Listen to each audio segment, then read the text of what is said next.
దేవునికి మహిమ కలుగును గాక. ఆమేన్. దేవుడు యొక్క పునరుద్ధాన శక్తిని ఈ దినాన్ని మనం నేర్చుకున్నాము. అందరికీ పునరుద్ధాన శుభాకాంక్షలతో ఆన్లైన్లో ఉన్న దేవుని పిల్లలు, ఆఫ్లైన్లో ఉన్న దేవుని పిల్లలకి దేవుడు మనకిచ్చిన గొప్ప అవకాశాన్ని బట్టి దేవునికి వందనాలు చెల్లిస్తుంది. దేవునికి మహిమ పరుద్దాము, దేవుని ఆరాధిద్దాము. ఆమేన్. హల్లెలూయా.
మత్తయి సువార్త 28వ అధ్యాయంలో దేవుడు ఈ రాత్రి సమాధి విషయంలో దేవుడు మనతో మాట్లాడడానికి ఇష్టపడుతున్నాడు.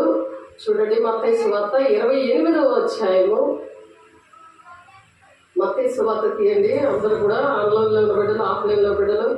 28వ అధ్యాయము 6వ వచనంలో, ఆయన ఇక్కడ లేడు, తాను చెప్పినట్టే ఆయన లేచి ఉన్నాడు, రండి ప్రభు పండుకొనే స్థలమును చూచి త్వరగా వెళ్ళి ఆయన మృతుల్లో నుండి లేచి ఉన్నాడని ఆయన శిష్యులకు తెలియజేయుడి. శిష్యులకి తెలియలేదు మరి యేసయ్య లేచాడనే విషయం.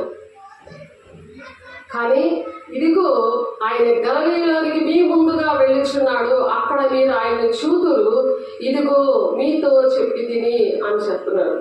కాబట్టి ఆయన సమాధిలో లేడు. చూడండి, ఖాళీ సమాధి. ఆయన ఇక్కడ లేడు అని చెప్తున్నాడు. దూత స్త్రీలను చూచి మీరు భయపడద్దు, సిలువ వేయబడిన యేసును మీరు వెతుకుచున్నారు, కానీ ఆయన లేచున్నాడు అని చెప్తున్నారు. ఆ విశ్రాంతి దినం అంటే ఆదివారం దినాన్న తర్వాత, విశ్రాంతి దినము తర్వాత ఆదివారము ఈరోజు ఆదివారం కదా. ముందు మరి యూదులు అక్కడ ఇశ్రాయేలు ప్రజలు ముందు ఏంటంటే శనివారము ఆదివారముగా పాటించేవారు. కాబట్టి అందుకని వాక్యంలో విశ్రాంతి దినము గడిచిపోయిన తర్వాత ఆదివారము. ఇప్పుడు యేసు చనిపోయిన తర్వాత విశ్రాంతి దినము ఆదివారముగా దేవుడు చేశారనమాట. ఎందుకంటే చీకటి నుండి వెలుగులోనికి ప్రజలను తీసుకొని వచ్చాడు. ఆయన తన ప్రాణాన్ని పెట్టి మరలా తిరిగి లేచాడు. అందుకనే మరి ఇక్కడ ఖాళీగా సమాధిని మీరు చూస్తున్నారు కదా, ఖాళీగా సమాధి ఉంది. దూత వచ్చి పరలోకం నుండి దేవదూతని తండ్రి దేవుడు తీసుకొని వచ్చి ఆ రాయిని పొర్లించి మరి ఆయన పునరుత్థానుడిగా ఉన్నాడని ఒక సాక్షిగా ఇక్కడ దూత మన దగ్గర నిలబడ్డారు. ఆ దూతనే సేవకులు అన్నమాట. మొదటి హెబ్రీయులకు రాసిన పత్రికలో ఆ మాట ఉంటుంది. చూడండి ఒకసారి. మనం ఆ విధంగా ప్రకటన చేయాలని దేవుడు ఆశపడుతున్నారు. దేవుని బిడ్డలారా ఒకసారి ఆలోచించండి. హెబ్రీయులకు రాసిన పత్రిక మనం చాలా సార్లు చెప్పుకుంటూ ఉంటాము. హెబ్రీయులకు రాసిన పత్రిక చూడండి, 1వ అధ్యాయము 7వ వచనంలో తన దూతలను వాయువులుగాను తన సేవకులను అగ్ని జ్వాలలుగాను చేసుకునేవాడు అని తన దూతల గురించి చెప్తున్నాడు. కానీ కుమారుడు గురించి అయితే, దేవా నీ సింహాసనం నిరంతరము నిలిచినది, నీ రాజదండము న్యాయార్థమైనది. ఆ న్యాయార్థమైన ఆయన దేవుడు మరి దూతను పంపించి ఆయన ఆ విశ్రాంతి దినాన తెల్లవారుచుండగా మగ్దలేని మరి వేరొక మరియ సమాధి దగ్గరికి వచ్చారు.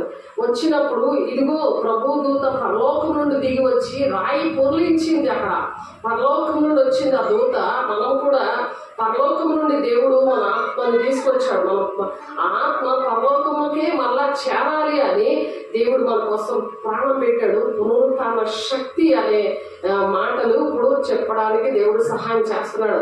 ఆ పునరుత్థాన శక్తి ఎవరికైతే ఉంటుందో వాళ్ళు ఆ విధంగా దూతల్లాగా వాడబడతారని హెబ్రీకర్త మరి రాస్తున్నాడు. ఇక్కడ తన దూతలు వాయువులుగాను తన సేవకులను అగ్ని జ్వాలలుగాను వాళ్ళ ఫోన్లోనే దేవుడు కార్యాలు చేస్తున్నాడంటే కారణాలు ఇవే. మీ ఫోన్లో చేస్తున్నప్పుడు మరి మీరు ప్రార్థన చేయడానికి దేవుడు మీరు అనారోగ్యంతో ఉన్నప్పుడు మరి కొంతమంది బలారాధన కూడా తీసుకొని మరి దేవుడికి ఇష్టంగా ఎలాగ అనేక మంది మంచి సాక్ష్యాలతో ఉన్నారంటే కారణం అదేనమాట.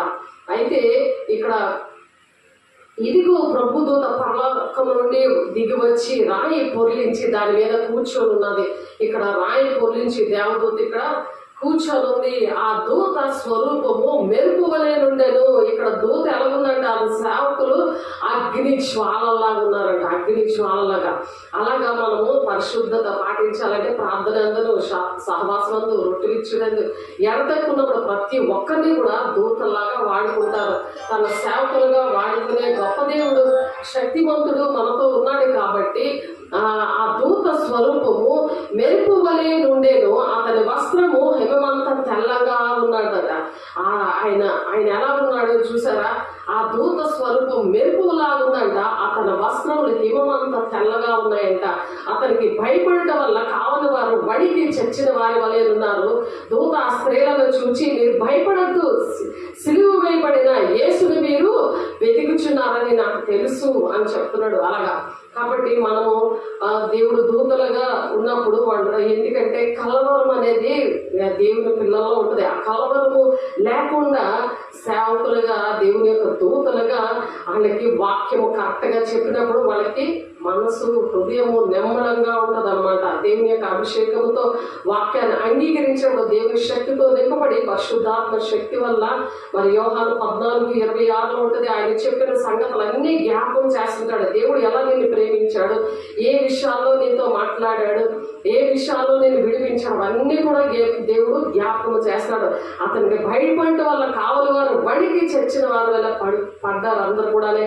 మరి సైనికులందరూ కూడా అక్కడ సమాధి దగ్గర చచ్చిన వారి వల్లే అలా పడున్నారు. కింద చూడండి, కింద చచ్చిన వాళ్ళగా పడున్నారు అనమాట. ఆయన ఇక్కడ లేడు, తాను చెప్పినట్టే ఆయన లేచి ఉన్నాడు, రండి ప్రభు పండుకొని స్థలము చూడండి అని చెప్పి లోపలికి తీసుకెళ్ళి చూపించాడు. చూడండి అని తొంగి చూస్తున్నారు వాళ్ళు.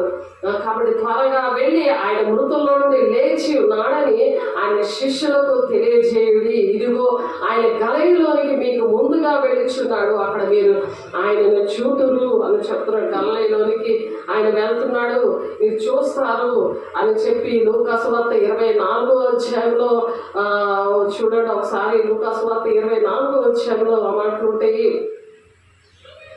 లూకా సువార్త 24:5 వారు భయపడి ముఖములను నేల మోపి ఉండగా వీరు సజీవుడైన వారిని మీరు ఎందుకు మృతుల్లో వెతుకుతున్నారు అని క్వశ్చన్ మార్క్ ఉంది అక్కడ.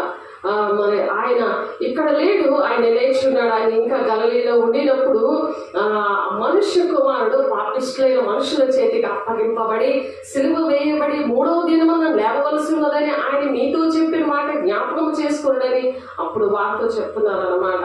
ఆ శిష్యుడికి తెలియదు, అక్కడ ఉన్న ప్రజలకు తెలియదు. అప్పుడు వారు ఆయన ఫస్ట్ చూసింది మరియమ్మ, మగ్దలేని మరియమ్మ.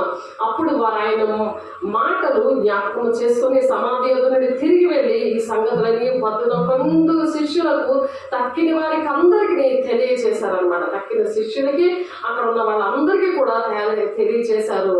ఇక్కడ ఏంటంటే ఈ స్త్రీలు చూసి భయపడి సిలువ వేయబడిన యేసుని మీరు వెతుకుచున్నారని నాకు తెలుసని దూత ఫస్ట్ పరలోకం నుండి దేవదూతని దేవుడు తండ్రి ఆయన దేవుడు యేసుని లేపారు. దూత ఆ రాయిని పొర్లించినప్పుడు రాయికి సీల్ వేసేసారు. రోమా ప్రభుత్వము సీల్ వేసేసింది. ఆయన అంటే ఆయన లెగిస్తాడేమో అని శిష్యులకు గుర్తుంది, కానీ మరి దేవుని శిష్యులకి గుర్తులేదు. కానీ మన సాతాను పిల్లలు సిలువ వేసిన వాళ్ళకి పిలాతు దగ్గరికి వెళ్ళి ఆ శాస్త్రులు పరిశీలు సద్దుకైతలు అందరూ కూడా వెళ్ళి అడుగుతా ఉంటారనమాట. మొత్తం 27వ అధ్యాయం 62, 63 నుంచి 66 వచనాలు చూస్తే అక్కడ ఉంది ఆ మాట. అయ్యా ఆ వంచకుడు సజీవుడై ఉండినప్పుడు 3 దినములైన తర్వాత నేను లేచదనని చెప్పినది జ్ఞాపకం ఉన్నది, మాకు జ్ఞాపకం ఉన్నది ఆ వంచకుడు అని చెప్పి అంటున్నారు. అలాగే దేవుని పిల్లలు కూడా బాధ పెడుతున్నప్పుడు సాతానుగా బాగా గుర్తుంటుంది, కానీ దేవుని పిల్లలకి వాగ్దానాలు ఇలాగ ఈ టైంలో మీకు నెరవేరుతాయి, మీరు ఇలా ప్రార్థన చేయండి అని అంటే అవి ఏమీ గుర్తుండవు. దేవుని పిల్లలకి గుర్తుండవు, మరి శిష్యులకి గుర్తులేదు. ఎందుకంటే పరిశుద్ధాత్మని అప్పటికి పొందుకోలేదు. మీరు కూడా పొందుకున్న నువ్వు దినము కూడా బాహ్య పురుషుడు బలహీనంగా ఉన్న అంతరంగ పురుషుడు ఆయన బలవంతుడిగా దినదినము నూతనపరచబడాలి అంటే పరిశుద్ధాత్మను పొందుకోవాలి. అందుకే పొందుకోవాలి. మనము అలా పొందుకున్నప్పుడు దేవుడు మనతో ఉండి ప్రతిదీ కూడా యోహాను 14:26 పరిశుద్ధాత్మ దేవుడు నేను చెప్పిన సంగతులు నీకు జ్ఞాపకం చేస్తాడు పరిశుద్ధాత్మ దేవుడు అని చెప్పుంది అక్కడ వాక్యం. అలాగే దేవుడు జ్ఞాపకం చేయుగాక మీ అందరికీ కూడా. కాబట్టి సమాధిని భద్రము చేయని ఆజ్ఞాపించము. నీకెన్ని వాగ్దానము ఉన్నాయి, మనకి ఎన్ని వాగ్దానాలు ఉన్నాయో అవన్నీ కూడా నెరవేర్చబడడానికి దేవుడు నీ పక్షాన నా పక్షాన ఉన్నాడని అప్పుడు అర్థమవుతుంది. లేకపోతే అవన్నీ ఇలా తుడిచిపడేస్తాడు, అలా మాయమైపోతాయి అన్నమాట. ఏమి గుర్తుండవు. ఎప్పుడు బాధలు కష్టాలు ఇవన్నీ కూడా గుర్తుంటాయి. కాబట్టి ఆ బాధలు కష్టాల నుండి విడిపించేది వాగ్దానాలు నెరవేర్చబడడానికి దేవుడు నాకుంటే చాలు, ఆయన నా పక్షాలు ఉంటే చాలు అనే మాటలు పరిశుద్ధాత్మ దేవుడు మనకు చెప్తా ఉంటాడు అనమాట. అలాగా ఆ దూత స్త్రీలను చూచి మీరు భయపడకండి, సిలువ వేయబడిన యేసుని మీరు వెతుకుచున్నారు, నాకు తెలియను, ఆయన ఇక్కడ లేడు, నేను చెప్పినట్టే ఆయన లేచి ఉన్నాడు, రండి ప్రభు పండుకున్న స్థలం చూద్దామని త్వరగా వెళ్ళి ఆయన మృతుల్లో నుండి లేచి ఉన్నాడని ఆయన శిష్యులకు తెలియజేశారు. ఇదిగో ఆయన గలిలయలో మీకు ముందుగా వెళ్ళిచున్నాడు, అక్కడ మీరు ఆయనను చూతురు, ఇదిగో మీతో నేను చెప్తున్నాను అని చెప్పి ఇక్కడ గలిలయకి వచ్చారు. 24 అధ్యాయం మత్తయి సువార్తలో ఈ సంగతులు అపోస్తులతో చెప్పిన వారు ఎవరనగా, ఈ అపోస్తులైన శిష్యులకి ఎవరెవరు చెప్పారు అంటే మగ్దలేనే మరియయు, యోహన్నాయు, యాకోబు తల్లి అనే మరియయు, వారితో ఉన్న ఇతర స్త్రీలే ఫస్ట్ పునరుత్థాన శక్తిని ప్రకటించారు. దేవునికి మహిమ కలుగును గాక.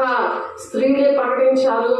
అపోస్తులకి తెలియలేదు. శిష్యులు 3.5 సంవత్సరాల నుండి తిని పడుకొని ఆయనతో ఉండడానికే ఉన్నారు, కానీ పనికి రాకుండా ఉన్నారు. దానికి కారణం ఏంటంటే మేడగది అనుభవం లేదు.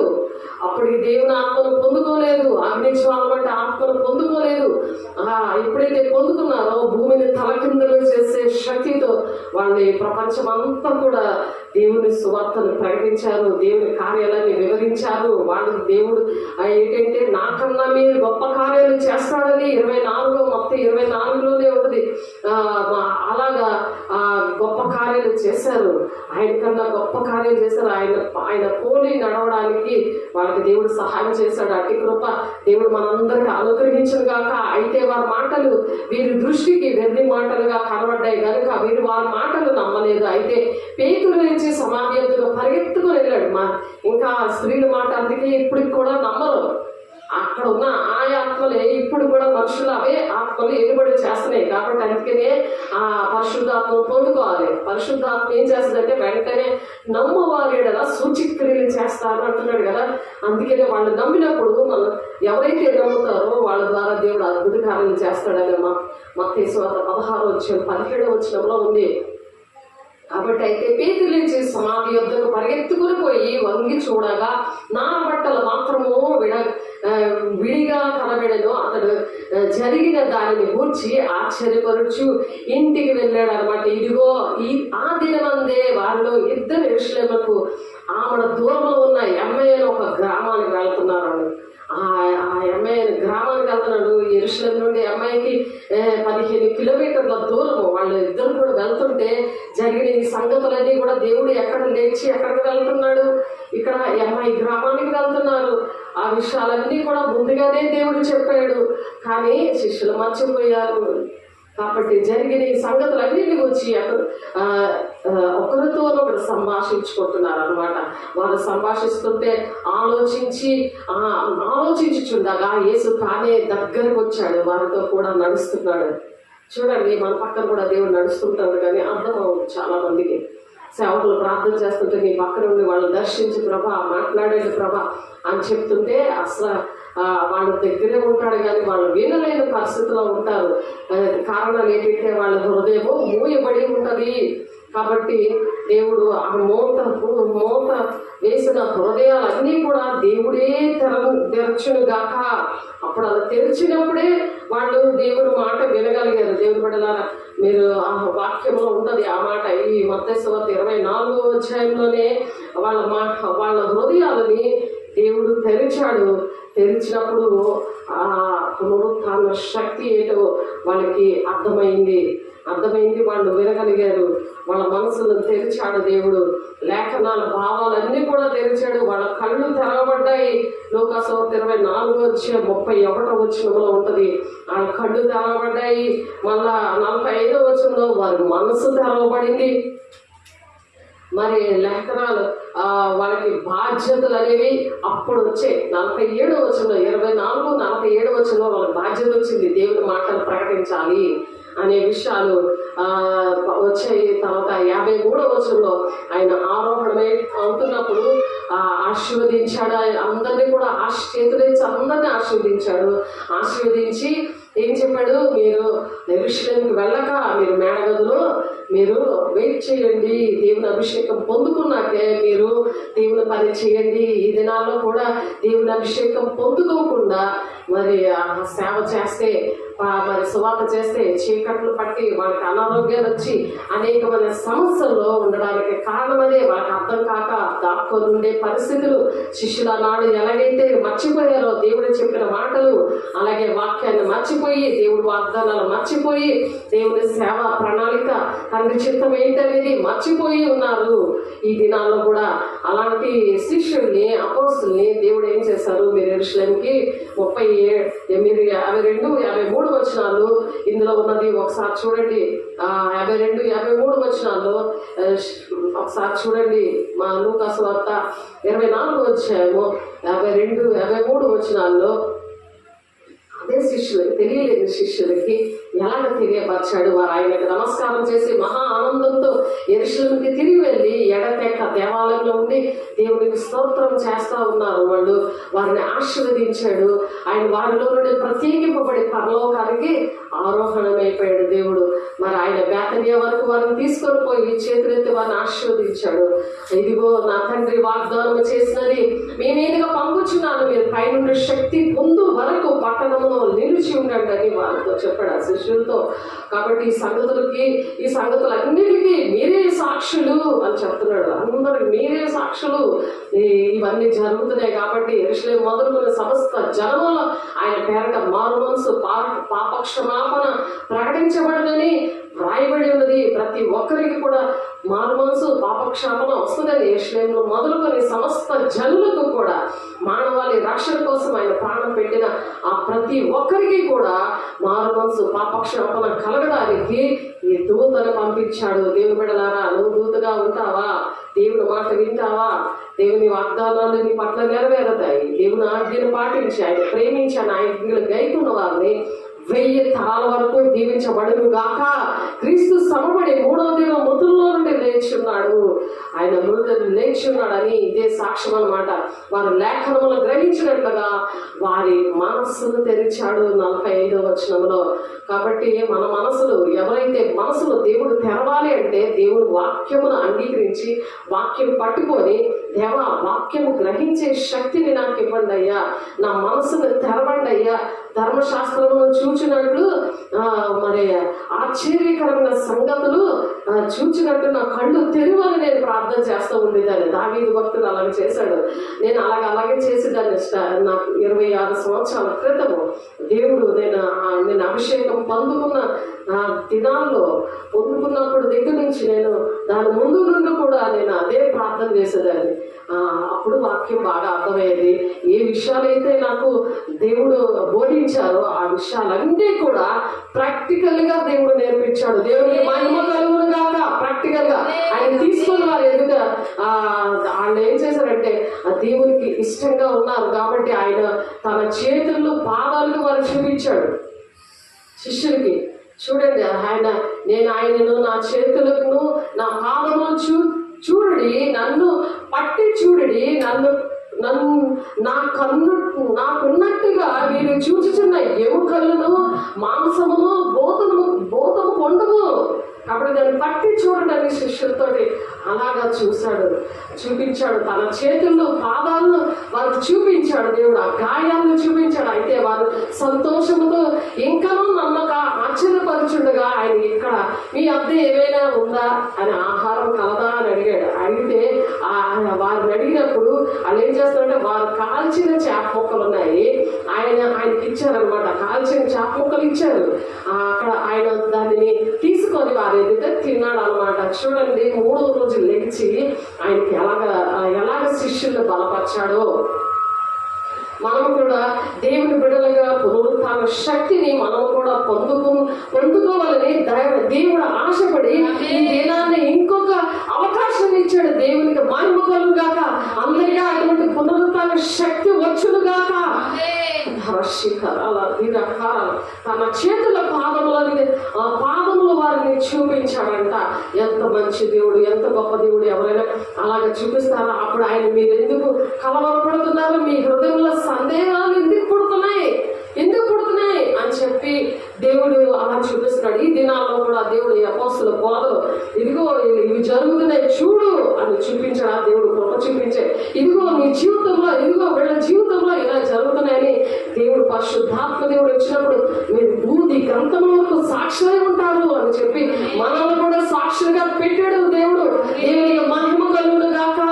దేవుడు అయితే వారు దిగులు పడి భయక్రాంతులై ఉన్నారు. అప్పుడు భయప్రాంతులైతే మరి భూతములు తమకు కనబడవల్లని తలచారు. భూతం ఏంటి, భూతమా దేవుడా యేసయ్యా అని వాళ్ళు కలవరపడుతుంటుంటే ఆయన చేతులు కాళ్ళు అన్ని కూడా చూపించాడు. ఆయన తాకి చూపించాడు, పక్కలో చేయి పెట్టి చూపించాడు, చేతులు గాయాలు తాకి చూపించాడు, వేలు పెట్టి చూసి నేను పెడితేనే నమ్మలేమన్నాడు తోమ. అలా ఉండకూడదు మనము. కాబట్టి అలాగా దేవుడు చూపించాడు. వారు ఇలాగ మాట్లాడుచుండగా ఆయన వారి మధ్యన నిలిచి మీకు సమాధానం అవునుగా అని చెప్తున్నాడు. అందుకు సమాధానం మనకి ఎందుకు సమాధానం, సంతోషము వచ్చి మనం ఇప్పుడు తాన శక్తిని మనం పొందుతున్నాం కాబట్టి ఇతరులకి చెప్పగలము. త్రోవలో జరిగిన సంగతులన్నీ ఆయన రొట్టె విరుచడం వల్ల తమకు ఎలాగో తెలియబడిన అన్ని కూడా తెలియజేస్తా వచ్చారు. రొట్టె విరుచడం బట్టి త్రోవలో జరిగిన సంగతులన్నీ కూడా రొట్టె విరుచడం వల్ల తమకు ఎలాగ జరుగుతున్నాయని తెలియజేశారు. ఎలాగా తమకు ఎలాగో తెలియబడినో అది కూడా చెప్తా ఉన్నారనమాట. ప్రభు నిజంగా లేచి సీమోనుకు కనబడ్డాడు అని చెప్పుకుంటున్నారు. వారు అది విన్నారు. మరి ఇంకా ఆ గడిలోనే వారు లేచి యెరూషలేముకి తిరిగి వెళ్ళగా 11 శిష్యులు వారితో కూడా ఉన్నవారు కూడి వస్తా ఉన్నాడు. వీళ్ళందరితో ఈ అమ్మాయి గ్రామంలో ఉన్న వాళ్ళు మరి శిష్యులు కూడి ఉన్నారు. వాళ్ళందరూ కూడా వచ్చి ఇవన్నీ కూడా చూడడానికి దేవుడు సహాయం చేశారు. అప్పుడు మళ్ళీ ఆ దారిలో మాట్లాడుతున్నప్పుడు మా దేవుని మాటలు, ఆ లేఖనాలు మనం బోధిస్తున్నప్పుడు మన హృదయం మనలో మండుతా లేదా అని చెప్తున్నారు. మళ్ళీ సాక్ష్యం మన హృదయంలో మండుతుంది కదా. ఎందుకంటే ఆ రొట్టె విరిచినప్పుడు దేవుడు ఆ మనిషిలోనికి వచ్చి ఆ మంట, ఆ వాక్యమైన మంట, ఆయన చెప్తున్న మాటలు, ఆ మంట ఇవన్నీ కూడా జ్ఞాపకం చేస్తాడు పరిశుద్ధాత్మ దేవుడు మాట. వారి కన్నులు తెరవబడ్డాయి. ఎప్పుడైతే అక్కడ తీసుకెళ్ళి మరి పరిశుద్ధాత్మ వేసే శరీరం రక్తం ఇచ్చారో వారి కన్నులు తెరవబడ్డాయి. ఆయన గుర్తుపట్టారు. అంతగా ఆయన వారి దగ్గర నుండి అదృశ్యమైపోయాడు. ఆయన అలా నడుస్తూ ఉన్నారు. ఈ మాటలన్నీ ఆడుతున్నారు. ఎప్పుడు ఆయన తెలిసిందంటే ఆయన ఎప్పుడు తెలిసాడంటే మరి ఆయన సాయంకాలం అయింది, పొద్దుగింది మాతో కూడా ఉండమని ఆయన బలవంతం చేశారండి. అలా చేయగానే వారితో కూడా ఉండడాలని లోపలికి వచ్చాడు. ఆయన వారితో కూడా భోజనంలో కూర్చున్నాడు. ఒక రొట్టెని పట్టుకొని స్తోత్రం చేసి దాన్ని విరిచి మరి పంచి పెట్టించాడు. అందుకే బలరాధన అనేది కృపా సింహాసనం దగ్గర మనం తీర్పు విమర్శించుకుంటూ మరి మీరు తీసుకుంటే అది మీరు తీర్పు పొందకపోదురు అని ఉంది. కాబట్టి వారి కన్నులు తెరవబడి ఆయన గుర్తుపట్టి అంతటా ఆయన వారి దగ్గర నుండి అదృశ్యమైన ఎప్పటికీ ఆ రొట్టె విరిచి ఇచ్చాడో అప్పుడు వాళ్ళ కళ్ళు తెరవబడ్డాయి. అందుకని ప్రార్థనలు సహవాసమందు రొట్టె విరిచడానికి ఎడతెక్క ఉండమనంటారు. లేకపోతే కళ్ళు మూతపడిపోతాయి. నీకు వాక్యం అర్థమవును, దేవుడు నీ మనసు తెరవలేడు, నీ హృదయము మందబారిపోతుంది. మందమతులారా అని పిలుస్తాడు ఒక దగ్గర. ఎంతకాలం మీతో నేను ఉంటాను అని ఫిట్స్ రోగము వచ్చి అగ్నిలోని నీటిలోని పడిపోతూ ఉంటే అతని దగ్గర నీ శిష్యులు బాగు చేయలేకపోయారు, మరి మీరు బాగు చేశాడు అని అడుగుతారు. ఒక రహస్యం వచ్చి అడుగుతారు, దేవా నువ్వు వెళ్ళగొట్టావా దెయ్యాన్ని, మరి మేము ఎందుకు వెళ్ళగొట్టలేకపోతే ప్రార్థన ఉపవాసం వల్లే కానీ ఈ ఎటువంటి దెయ్యాలు బాబు. కాబట్టి ఉపవాస దినాల్లోనే అలాంటి ఉపవాస దినములు గడపాలి, జీవితం అంతా గడపాలి. ఎప్పుడైతే నువ్వు బలహీనమైపోయావో ఉపవాస దినాలు గడపాలి దేవుని బిడ్డలారా. అలాగే నీ కళ్ళు తెరవబడాలి, వాక్యం నీతో గుర్తుండాలి, వాక్యం నీ ఒంటులో ఉండాలి. ధర్మశాస్త్రంలో అక్షరమైన సంగతులు మరి నీ కళ్ళకి కనబడతాయి. అప్పుడు వెంటనే అది అర్థమవుతుంది. దాని ప్రకారము ప్రతి ఒక్కరు కూడా అట్టి విధంగా నడవబడుతురు గాక, దేవుడికి మహిమ కలుగును గాక. దేవుడు మరి ఆ విధంగా దేవుడు మరి యెరూషలేము మందిరంలో మరి దేవుడు ఆ విధంగా దేవుడు కొన్ని పరిశుద్ధపరిచాడు. పరిశుద్ధవి శుక్రవారం రోజు మరి శనివారం రోజు అయితే శనివారం రోజు ఏం జరిగిందంటే ఈరోజు ఆదివారం జరిగిన పరిస్థితులు మనం చెప్పుకున్నాం కదా.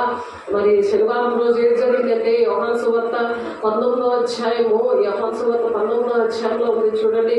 38 నుండి 42 వచనాలు. 38 యోహాను సువార్త 19వ అధ్యాయము యోహాను సువార్త 19:38 నుండి 42 వచనాలు చూడండి ఒకసారి. 38 నుండి 42 వచనాలు. శనివారం పూట ఏం జరిగింది? యేసు ఈ మాటలు చెప్పి యెరూషలేముకు వెళ్ళవల్లని ముందు సాగిపోయాను. ఆయన ఒలివల కొండ దగ్గరున్న బేత్సనియా అనే గ్రామం సమీపంలోకి వచ్చినప్పుడు తన శిష్యులనిద్దరిని పిలిచి, మీరు ఎదురున్న గ్రామంలోకి వెళ్ళి అందులో మీరు ప్రవేశింపగానే మరి ఆ శనివారము చూడండి, అక్కడ దేవుడు అక్కడ కార్యాలు చేశాడు. పోయిన శనివారం అక్కడ ఆ గాడిద ఏ విధంగా కట్టబడిందో, ఇప్పుడు ఎవరైతే ఆ పునరుత్థాన శక్తిని పొందుతున్నారో ఆ కట్టబడిన గాడిదలన్నీ కూడా యేసునామములో విడుదల ప్రకటిస్తున్నాను. దాన్ని ప్రతి దురాత్మ శక్తులు కూడా యేసునామములో కాలిపోవులుగాక, ఆ కట్టలన్నీ తెగిపోవులుగాక ఈ పునరుత్థాన శక్తి వలన. కాబట్టి కీర్తనలు దేవుడు మరి అక్కడ పాతి ఆ బంధకాలవన్నీ కూడా ఆ విధంగా తుంచివేశాడు అనమాట పునరుత్థాన శక్తి వలన. ఎవరైతే అటువంటి బంధకాల్లో ఉన్నారో, అలాగే 1 కొరింథీ 15వ అధ్యాయంలో కూడా ఒక మాట ఉంటుంది చూడండి. 1 కొరింథీ 15వ అధ్యాయము 55వ వచనంలో, 15వ అధ్యాయము 1 కొరింథీ 15వ అధ్యాయము 55వ వచనంలో, ఓ మరణమా నీ విజయం ఎక్కడ, ఓ మరణమా నీ ముళ్ళు ఎక్కడ అని చెప్తున్నారు. మరణానికి జయం అనేది ఇచ్చాడు. మరణము ముళ్ళు పాపము, పాపములకున్న బలము ధర్మశాస్త్రమే. కాబట్టి మరణం నుండి దేవుడు ప్రతి ఒక్కరు కూడా చచ్చిన వారిగా ఉండగా దేవుడు మనల్ని బ్రతికించాడు. ప్రతి ఒక్క మనిషిని కూడా మరి దేవుడి శక్తితో, ఈ పునరుత్థాన శక్తితో మరి బలపరిచాడు, స్థిరపరిచాడు. కాబట్టి దేవుడు ఈ పునరుత్థాన శక్తి అనేది మరి రోమా 8వ అధ్యాయంలో ఉంటుంది చూడండి. రోమా 8వ అధ్యాయంలో 1వ వచనం పౌలు గారు చెప్తున్నారు కదా, కాబట్టి ఇప్పుడు క్రీస్తు యేసునందున్న వారికి ఏ శిక్షా విధి లేదు. అందుకే ఆ పునరుత్థాన శక్తి మరి మనకి అటువంటి శక్తిని ఇచ్చింది. దేవునికి మహిమ కలుగును గాక. ఎంతో కృతజ్ఞతగా ఉండి దేవుడు మరి శిష్యులు ఏ విధంగా అభిషేకం పొందుతున్నారో ఆ విధంగా అభిషేకం పొందుకోవాలి. శిష్యుల్లాగే తెలియకుండా ఉన్నావేమో, దేవుని అభిషేకం లేకుండా దాక్కుని ఉన్నావేమో. స్త్రీలు ఉదయమే లేచి మరి ఆ పునరుత్థాన వార్తని, సుగంధ ద్రవ్యాలు తీసుకొని వచ్చినప్పుడు వాళ్ళు దేవుణ్ణి వెతుకుతున్నప్పుడు ఆ దూత వచ్చి నీకు ఎలాగైతే ఆ వార్తను చెప్పిందో, శిష్యులకి చెప్పమని చెప్పిందో, అలాగే నీ ఇంటి వారికి చెప్తావు, నీ ఊరు వారికి చెప్తావు, నీ దేశం వారికి చెప్తావు. వారు వినకపోతే వారి కోసము నువ్వు ప్రార్థన చేస్తావు. ఇది ప్రతి ఒక్కరి పట్ల ఉన్న దేవుని యొక్క చిత్తము. మత్తయి సువార్త 28వ అధ్యాయంలో 18, 19, 20 వచనాల్లో అదే మాట ఉంది. దేవుని బిడ్డలారా, దేవునికి అందరికీ కూడా ఆ మాటని దేవుడు అప్పచెప్పారు. క్రీస్తు యేసునందు జీవం ఇచ్చే ఆత్మీయ నియమము పాప మరణముల నియమము నుండి మనల్ని అలా విడిపించింది. ఎట్లాగా ధర్మశాస్త్రం దేన్ని చేయజాలకపోయిన దానిని దేవుడు చేశాడు. దేవుని బిడ్డలారా, ఆ విధంగా చేసి మరి 12 వచనాల వరకు చూస్తే పునరుత్థాన శక్తి అక్కడ కనబడుతుంది. నీతి విధి నెరవేర్చబడవల్లనే పాప పరిహారము నిమిత్తము దేవుడు తన సొంత కుమారు పాప శరీరంతో పంపి ఆయన శరీరం పాపములకు శిక్ష విధించుకున్నాడు ఆయన. అలాగా అందుకనే ఇప్పుడు ఏది కూడా బలి ఇవ్వక్కర్లేదు. మన పాపముల కోసం ఆనాడు మరి పావుల పిల్లనేటి, మరి దూడనేటి, మేకనేటి, గొర్రెపిల్లనేటి ఇచ్చేవారు. అలాగేమి ఇవ్వకుండా దేవుడు తన సొంత కుమారుని పాప శరీరముతో పంపి ఆయన శరీరం పాపమునకు శిక్ష విధించాడు. శరీరానుసారులు అందుకనే శరీరానుసారమైన మనసు పెట్టుకుంటారు, ఆత్మానుసారులు ఆత్మ విషయం మీద లక్ష్య పెట్టుకుంటారు. ఏ మనిషిగా ఉన్నావు, నువ్వు శరీరానుసారంగా ఉన్నావా? శరీరానుసారమైన మనసు ఏంటంటే మరణము అంటున్నారు. అందుకని అనారోగ్యాలు, బాధలు. ఒకసారి చెప్తే వాక్యం అర్థమవ్వదు, వాక్యం అర్థమవట్లేదని చెప్పి సాతాను ఏంటంటే వాక్యమే వినలేకుండా, వాక్యమే చూడలేకుండా, వాక్యమే రాసుకోకుండా, వాక్యము అంటే అర్థం కావట్లేదని ఒకటే మాట హెడ్డింగ్ పెట్టేస్తుంది అంతే. నీకు ఏమి రాదు, నీకు అంతే గుడ్డుస్తున్నాయి నీ జీవితం. వాక్యము అంటే దేవుడు శరీర దారియే మన మధ్య నివసిస్తున్నాడు. ఆ దేవుడినే నువ్వు వద్దని అంటున్నావు అన్నమాట. కాబట్టి ఆత్మానుసారమైన మనసు జీవమును సమాధానం ఇస్తుంది. అంటే నీకు సమాధానం లేదు, నీ సేవకులతో, సంఘముతో, కుటుంబంతో సమాధానం ఎందుకు లేదంటే ఆత్మానుసారమైన మనసు జీవమును సమాధానమైంది. శక్తి వల్ల దేవునికి మహిమ కలుగును గాక. ఎలాగనగా శరీరానుసారమైన మనసు దేవుని విరోధమైనది, అది దేవుని ధర్మశాస్త్రం లోబడదు, ఏమాత్రం అది కూడా అది లోబడ నేరదు అని చెప్తున్నాడు దేవుడు. కాక శరీర స్వభావం గలవారు దేవుడిని సంతోష పెట్టలేరు. అదేదో నామకార్థంగా మొక్కేసుకొని వచ్చేస్తుంటారు, కానీ నాకేమీ జరగలేదని పనికిరాని పాత్రలాగా మిగిలిపోకుండా దేవుడి పునరుత్థాన శక్తిని మరొకసారి మీకు దేవుడి ఇచ్చును గాక. దేవుని ఆత్మ మీలో నివసించడలా మీరు ఆత్మ స్వభావం గలవారే కానీ శరీర స్వభావం కలవారు కాడు. ఎవడైతే క్రీస్తు ఆత్మ లేనివాడైతే నా వాడు కాడు అనేస్తున్నాడు దేవుడు. అందుకనే దేవుడు ప్రాణం పెట్టి అది తిరిగి లేచి ఆయన పునరుత్థాన శక్తిని ఇచ్చినా సరే నువ్వు దేవుని శక్తికి లోబడకుండా నువ్వు దేవుని శక్తిని మరి వ్యాపారంగా నువ్వు మరి టైం పాస్ గా లేకపోతే నీ భూలోక సంబంధాలు వెతుక్కుంటూ భూలోకమైన ఆశీర్వాదాల కోసం నువ్వు వాడుకుంటున్నావేమో జాగ్రత్త. అక్రమం అది, క్రమం కానీ అది అక్రమం చివరనుకోండి మీరు ఎవరు నాకు తెలియదు అంటాడు దేవుడు బిడ్డలారా. అలా ఉండకూడదు గాక. మీరు క్రీస్తు వెలుగులో ఉన్న ఎడల మీ శరీరం పాప విషయమే మృతమైనది కానీ మీ ఆత్మ నీతి విషయమే జీవం కలిగి ఉంటుంది. జీవం కలిగిన వాడుగా ఉంటే నువ్వు ఇతరులకి పనికి వస్తావు. నీ వెలుగు నీ కుటుంబంలో ప్రకాశిస్తుంది, బయటికి వెళ్తే ప్రకాశిస్తుంది, నీ ఉద్యోగంలో ప్రకాశిస్తుంది. అది నీకు గుర్తు లేకపోతే దేవుడు చేసిన కార్యాలు నీ జీవితంలో నీకు గుర్తు లేకుండా, నీ కృతజ్ఞత లేకుండా నువ్వు దేవుని దగ్గర నువ్వు ఎప్పుడు సొరుక్కొని ఉంటే ఇశ్రాయేలు ప్రజల్లాగా, మరి ఇప్పుడు ఇశ్రాయేలు ప్రజలతో ఎలాంటి యుద్ధాలు జరుగుతున్నాయి, మరి మళ్ళీ ఇంకా కోవిడ్ అనేది ఇంకొకటి ఏదో వచ్చేసింది మరి. కాబట్టి ఇటువంటివన్నీ మరి ఎంత దారుణంగా ఉన్నాయో ఒకసారి ఆలోచించండి. మృతుల్లో నుండి యేసును లేపిన మన ఆత్మ మీలో నివసించిన ఎడలా ఎక్కడ ఉన్నది అనుకుంటున్నారు? ఆ ఆత్మ మనలో నివసించాలి. ఇదేదో కథలాగా వినేసి చెప్తుంటుంటే చేయడం కాదు. నాలో దేవుడు నివసించాలని ఒక ఛాలెంజ్ గా నిలబడాలి. దేవుడు నిన్ను పోషిస్తున్నాడు, నిన్ను నడిపిస్తున్నాడు, నీకు ఒక కుటుంబాన్ని ఇచ్చాడు, నీకు అన్ని ఆస్తిని ఇచ్చాడు, అన్ని కూడా నువ్వు అడిగినవన్నీ ఇచ్చాడు. అలా నువ్వు పొందుకున్నావు, కానీ నీ అభిషేకం ఏం చేసావు? దేవుని యొక్క వాగ్దానాలు ఏం చేసావు?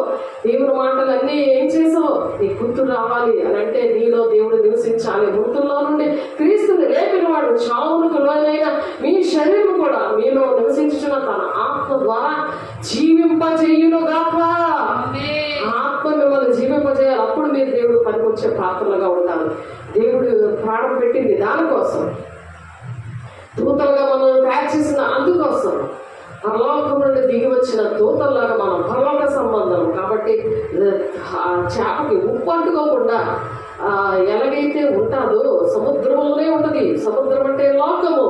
ఈ లోకంలోని లోక సంబంధంగానే ఈ లోకంలోని భూలోకంలోనే ఉంటూ మరి లోక సంబంధులుగా ఉండకుండా పరలోక సంబంధులుగా మనము తన ఆత్మ ద్వారా దేవుడు జీవింపచేస్తున్నాడు. అనేక మందిని పాతాళం నుండి లాగి మనం రక్షించడానికి పాతాళం నోరు తెరుచుకొని ఉన్నది. అనేక మందిని ప్రతి క్షణంలో ఒక క్షణంలో లక్షల కోట్ల మందిని మింగేస్తుంది. అలాంటి వాళ్ళని రక్షించడానికి పునరుత్థాన శక్తి మనం పొందుకుందాము గాక. అది యోగా పత్రిక మీరు చదివితే అందులో ఉంటది. మార్గము తప్పిన చుక్కలలాగా ఉంటారు. చుక్కలే, నక్షత్రాలే, దేవుని పిల్లలే, కానీ మార్గం తప్పిపోయారు. వాల్యూ లేదు వాళ్ళకి. మార్గం తప్పిపోతుంది. ఎక్కడ ఉండాలి అక్కడ ఉంటుంది. దానికి గౌరవం, దానికి విలువ, దానికి దేవుని రాజ్యం. ఎంతమంది అయితే దేవుని మార్గంలో నడిపించబడతారో వాళ్ళే నా కుమారులు, నా కుమార్తెలు అంటున్నాడు. దేవుని ఆత్మ వల్ల నడిపించబడాలి. ఆ పునరుత్థాన శక్తి అది ఏం చేసింది? మీ శరీరంలో కూడా మీలో నివసించుచున్న తన ఆత్మ ద్వారా మిమ్మల్ని జీవింపచేస్తుంది. అంటే జీవిస్తున్నావు కానీ మృతుడిగా ఉండవు, సజీవుడిగా ఉంటావు. ఆయన సజీవుడిగా మన మధ్యలో ఉన్నాడు కాబట్టి, మనలో ఉన్నాడు కాబట్టి మనం అన్ని విషయాలు గ్రహించగలుగుతున్నాం, ఇతరులకు చెప్పగలుగుతున్నాము. కాబట్టి అందుని బట్టి దేవుడికి మహిమ కలుగును గాక.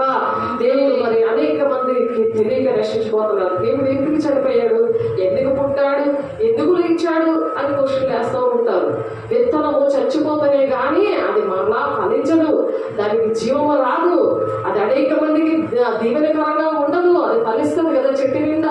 ఆ విత్తనం మనం వేసిన వెంటనే అది చచ్చిపోతుంది కదా, చచ్చిపోతుంది కదా, అది పక్కొచ్చి పెద్ద చెట్టు అన్ని ఫలాలతో నింపబడి ఉంటుంది. చూస్తున్నాం కదా. అలాగా దేవుని యొక్క విత్తనం అనే నువ్వు చచ్చితేనే కానీ, నీ పాప జీవితం నుండి నువ్వు చచ్చిపోతేనే కానీ, నీ పాపపు అలవాట్లు, శరీరానుసారమైన సంబంధమైన విషయాలన్నీ నువ్వు అలా చంపుతేనే కానీ నీలో ఆత్మ ఆత్మజీవము ఉండదు.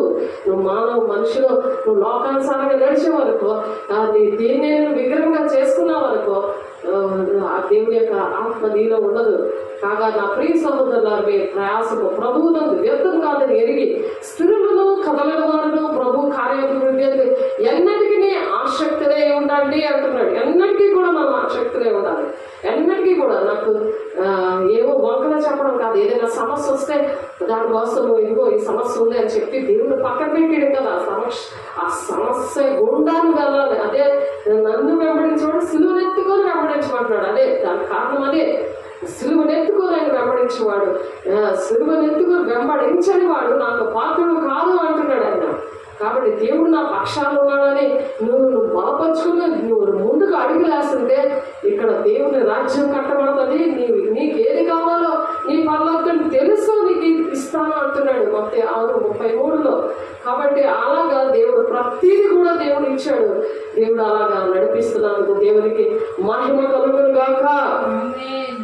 కాబట్టి దేవుడు అనేక మందికి మరి దేవుడు అటువంటి ఆశీర్వాదాలు ఇచ్చాడు.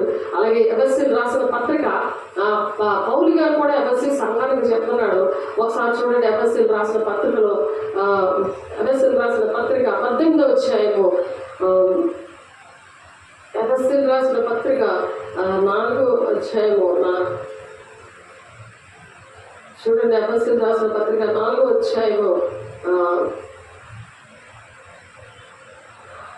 18వ వచనంలో వారైతే అంధకారమైన మనసు గెలవాలి. ఇందాక మనసును తెరిచాడు కదా, ఆ మనసు తెరిచిన మనసును జాగ్రత్తగా దుష్టుడు ముట్టకుండా తను తాను భద్రం చేసుకోమని మొదటి యోహాను 5వ అధ్యాయము 16-17 వచనంలో ఉంటుంది. కాబట్టి నా తను తాను 3వ అధ్యాయం ఒకసారి చూడండి. మొదటి యోహాను రాసిన పత్రిక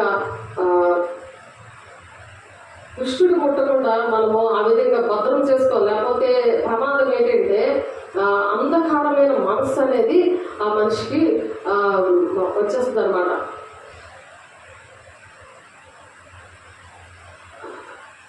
చూడండి, దేవుని మూలంగా పుట్టినవాడు అవడను పాపము చేయడని ఎరుగుదము. దేవుని మూలంగా పుట్టినవాడు తన్ను భద్రము చేసుకుని కనుక దుష్టుడు ముట్టడు. మొదటి యోహాను 5:17 భద్రం చేసుకోవాలి. ప్రార్థన, సహవాసము, రొట్టె విరుచుటకు నువ్వు ఎడతెగక ఉండి భద్రం చేసుకోవాలి. నువ్వు సహవాసం చేయాలి దేవుడితో. వారైతే అలా లేకపోతే ఎలా ఉంటారంటే ఎఫెసీయులు 4:18 వారైతే అంధకారమైన మనసు గలవారే తమ హృదయ కాఠిన్యం వల్ల తమలో ఉన్న అజ్ఞానము చేత దేవుని వల్ల కలుగు జీవంలో నుండి వేరుపరచబడతారు. అందుకే మొక్కలన్నీ ఈడ్ చేసినట్టు కనబడతాయి. ఆ పార్క్ ఈడ్ చేసినట్టు మన వేరుపరచబడతారు. ఎక్కడైనా దేవుడు ఉన్నాడు కదా, నీ కొడుకు నీ కూతురు కానీ ఎక్కడైనా మా అమ్మాయిలే అనుకో నా ఇంట్లో దూరిపోయి నేను పట్టించుకోకపోతే వాళ్ళ ఇంట్లోనే అన్ని పనులు చేసుకొని ఉండి నాకు ఎక్కడైనా వచ్చింది అంటే నీకు ఎలా ఉంటుంది? కది పెంచాను కానీ ఈకు దడగా బాధతో పట్టుకొని ఇలాగా కది పెంచాను, నేను చదివించాను, నువ్వెక్కడ తిరుగుతున్నావు అని అంటావు. అన్ని డబ్బులు కావాలంటే నేను కావాలా? నువ్వు ఊరకొక్కలాగా తిరుగుతూ ఉంటావా? నేను నాలుగు తగిలిస్తానా లేదా? లేకపోతే ఆ కాళ్ళు మొక్కుకొని చెయ్యి బాబని రూమ్ లో పెట్టేసి అక్కడ కంప్యూటర్ మంచి 1,50,000 పెట్టి ఒక శాలరీ కొని సైకిల్ గడికి అప్పచెప్పేసి ఆడికి భోజనం కావాలంటే నా తలుపు కొట్టి భోజనం తింటావా సార్ అన్నట్టుగా నేను వాడికి భయపడిపోయి దేనికి నువ్వు భయపడిపోతున్నావు? నువ్వు నరకాన్ని నీ సొంత కొడుకునే పంపించేస్తున్నావు. ఒకసారి ఆలోచించుకో దేవుని బిడ్డ. వారైతే అంధకారమైన మనసు గలవారే తమ హృదయ కాఠిన్యము ఆ కాఠిన్యంగా చేస్తున్నావా? కాఠిన్యంగా పెట్టుకుంటున్నావా? తమలో ఉన్న అజ్ఞానం చేత దేవుని వల్ల కలిగిన జీవంలో నుండి వేరుపరచబడ్డారు దేవుని బిడ్డ. తన పాడేం కాకుండా తన కుటుంబాన్ని పాడు చేసుకుని గట్టిగా ఉండి తమ మనసులో కలిగిన వ్యర్థతను అనుసరించి నడుచుకొనిచున్నారు. వారు సిగ్గులేని వారై ఉండి నానా విధమైన అపవిత్రతను అత్యాశక్తితో జరిగించిన రూమ్ వేసుకొని తలుపు వేసుకొని మరి తలుపు దడేలు ఆ తలుపు ఎరగొట్టేయాలి. అసలు తలుపు ఎరగొట్టేసి తలుపు వేయడం లేదు అది నువ్వు చెప్పగలను ఉన్నావంటే నువ్వు దేవుని ఆత్మతో ఉన్నావు అనమాట. లేకపోతే దీమాత్మతో ఉండి అమ్మో పక్కన ఎవరైనా ఎక్కాలేమో ఎక్కాలా పక్కన వాళ్ళు నరకానికి పోతారు, నువ్వు నీ కొడుకు నీ కుటుంబం కూడా నరకానికి పోతారు. పునరుత్థాన శక్తిని పొందుకోండి దేవుని బిడ్డలారా. దేవుడు మిమ్మల్ని ప్రేమించి చెప్తున్నారు. వాళ్ళు ఎలా ఉన్నాడట, వారు సిగ్గులేని వారైంది నానా విధమైన అపవిత్రమైన అత్యాశక్తితో జరిగించడకు తమ్మును తామే కామకత్వానికి అప్పగించుకుంటారు. అదొచ్చి దేవుడు ఇంకొక దగ్గర ఉంటది. దేవుడి గురించి ఒట్టుకోకపోతే అపవిత్రతకు నేను అప్ప చెప్పుతున్నాను అని ఉంది రోమా 1:24. ఇక్కడ ఎఫెసీ 4:19 తమ్మును తామే కామకత్వానికి అప్పగించుకుంటున్నారంటే ఎంత ఆశ్చర్యము. దేవుడు అప్పచెప్తున్నాడు కోపడిపోయి, అది కాదు నువ్వు చూడలేదు అప్పచెప్పేస్తున్నాడు. కానీ ఇక్కడ తమ్మును తామే అప్పుడు ఇష్టంగా అప్పచెప్పుకుంటున్నారంట. కామకత్వానికి అప్పగించుకునేది ఆయన ఎందరూ సత్యము ఉన్నది ఉన్నట్టుగానే ఆయన ఎందు ఉపదేశింపబడిన వారైనా ఎడల మీరు అలాగని క్రీస్తుని నేర్చుకున్నవారు కాదు. మీరు అలా నేర్చుకున్నారా? క్రీస్తు నాన్నగారు బాల్యం నుండి మీకు ఏది చెప్పారో అది మీరు చేయాలి అని ఉంది వాక్యం. మీరు ఏది నేర్చుకున్నారో, ఏ బోధలో మీరు ఎదిగారో దాని ప్రకారం మీరు నడవాలి అని ఉంది వాక్యము. పరిశుద్ధులకు ఒక్కసారి అప్పచెప్పబడిన బోధ ఏదో మీరు పోరాడండి అని అంటున్నాడు ఆయన. నా తోడున్నాడు నా దేవుడు, నువ్వు పోరాడాలి. నీ భర్త తాగుతున్నాడా, నీ పిల్లలు నీ మాట వినట్లేదా, నువ్వు దేవుళ్ళతో పోరాడాలి. ఆ భక్తిలో నువ్వు పోరాడాలి. ఆ భక్తి ఇచ్చిపెట్టి వెళ్ళిపోతాను, నాకు ఆ వాక్యం అక్కర్లేదు, నేను చేయలేను, ఆ భక్తి చేయలేను, ఎందుకు బాప్తిసం తీసుకున్నాను, ఏంటిది ఎక్కడా లేదు అని సాతానుడు నీతో తొలి చేసి నిన్ను మట్టితనంగా సాతానుడు ఏది గుర్తు లేకుండా నీ మైండే వర్క్ అవ్వకుండా ఉండేలా చేస్తున్నాడు. దేవుని బిడ్డ ఆ దురాత్మ శక్తులన్నీ ఏసునామలో కాలిపోవుగాక, మహిమగల నామలో కాలిపోవుగాక. కావున మునుపటి ప్రవర్తన విషయంలో అయితే మోసకరమైన దురాశల వలన చెడిపోవు మీ ప్రాచీన స్వభావాన్ని విడిచిపెట్టండి. ఈ ప్రాచీన స్వభావాన్ని విడిచిపెట్టమంటున్నాడు. మరి ప్రాచీన స్వభావం వదులుకొని మనం ఏం చేయాలి? దేవుని చిత్తముకి అందు నూతన పరచబడిన వారే పునరుత్థాన శక్తిని పొందుకుందాము గాక. ప్రతి ఒక్కరూ ఆ పునరుత్థాన శక్తిని పొందుకుందాము గాక. పోయిన వారము మరి గుడ్ ఫ్రైడే రోజు ఆ 7 మాటలు చెప్పుకున్న రోజు మనం లాస్ట్ లో మనము ఈ మాటను దేవుడు చనిపోయాడని మరి అది మరణానికి ముగింపు అని అనుకోకండి, కానీ నూతన జీవానికి ఇదే ప్రారంభం. ఆమేన్ అని చెప్తున్నాం. అదే ఈ ప్రారంభం, పునరుత్థాన శక్తి. ఇష్టపడుతున్నారా పునరుత్థాన శక్తిని పొందుకోవడానికి? నాకెందుకులే అని అనుకుంటున్నారా? సాధారణ అనుకుంటులా చేస్తుంది. అవిశ్వాసం కాదు, అవిశ్వాసము లేకుండా నువ్వు అవిశ్వాసం ఏమంటే దేవుడికి ఇష్టడై ఉండదు. విశ్వాసం లేకుండా దేవుడికి ఇష్టడై ఉంటే అసాధ్యం అంటున్నాడు. విశ్వాసం అనేది ఉండాలి. మరి మగ్దలేని మరియ మరి అంత చక్కగా సమాధి దగ్గర కూర్చొని ఉదయమే వచ్చి మరి అక్కడ ఏడుస్తా ఉంది. ఎవరైనా వచ్చారా? 5 గంటలకు వచ్చేసి ఆ సమాధి దగ్గర ఏడుస్తారు. ఇప్పుడు ఏం చేస్తున్నారు? 5 గంటలకేమో సమాధికి వెళ్ళిపోయి పూలు వేసేసి అక్కడ ఏడుస్తున్నారు. ఆలోచించండి. మగ్దలేని మరియ యేసయ్యను వెతుకుతుంది. నువ్వు దేవుడిని ఎదుగుతున్నావా? నువ్వు మనుషులు ఎదుగుతున్నావా? చచ్చిపోయిన మనుషులకి సవాళ్ళు ఎదుగుతున్నావా? దెయ్యాలేపి తిరుగుతున్నా అవన్నీ నువ్వు పట్టించుకుంటావా? తల్లిదండ్రుల పాపాలు పిల్లల ఒడిలో పోస్తాడు. 1000 తరాల వరకు దీవెనకరంగా ఉంటుందా? అది 3-4 తరాల వరకు శాపకస్తమైన విషయం కదా అది. ఆలోచించండి దేవుని బిడ్డలారా. మగ్దలేని మరియ సమాధి దగ్గర కూర్చొని ఉదయం వచ్చి మరి ఏడుస్తూనే ఉంది, ప్రభువుని ఎవరో ఎత్తుకొని పోయారని. మా బాబు చనిపోయాడు 17వ సంవత్సరంలో.